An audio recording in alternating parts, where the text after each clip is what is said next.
আমরা পৃথিবীর সব থেকে সস্তা প্লেনে যাত্রা করব। এর অবস্থা খারাপ। এই নাও $1। আমি খুবই নার্ভাস। তোমার নার্ভাস হওয়ার কোনো দরকার নেই, আমি হাফ ডজন বার এটা করেছি। আপনি এটা 6 বার করেছেন। এর আওয়াজটা লন মোভার ইঞ্জিনের মতো কেন? পৃথিবীর সব থেকে সস্তা প্লেনে যাত্রা করার সময় এসে গেছে।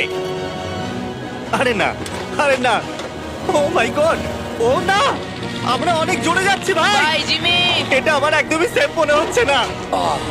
ওর ক্যামেরার সঙ্গে এক্ষুনি ধাক্কা লাগছিল, একটুর জন্য বেঁচে গেল। তুমি সিট বেল্ট বেঁধেছো তো? আপনি আমাকে শুধু বাঁচিয়ে রাখার দিকে ফোকাস করুন। আমি চেষ্টা করছি। ঠিক আছে, ও এখন হাওয়াতে আছে। চ্যানেলটা আমি নিয়ে নেব।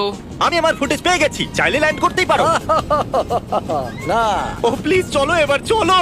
ও আমাকে স্যালারি দেয়, একটু সাবধানে। আর যদি আপনাদের এটা ক্রেজি লাগে তাহলে ভিডিওটা শেষ পর্যন্ত দেখুন। আমরা পৃথিবীর সব থেকে দামি প্লেন টিকিটে যাত্রা করতে চলেছি। 1 মিনিট, তুমি আমাকে নার্ভাস করে দিচ্ছ। ও মাই গড, ওরা নিচে নামছে।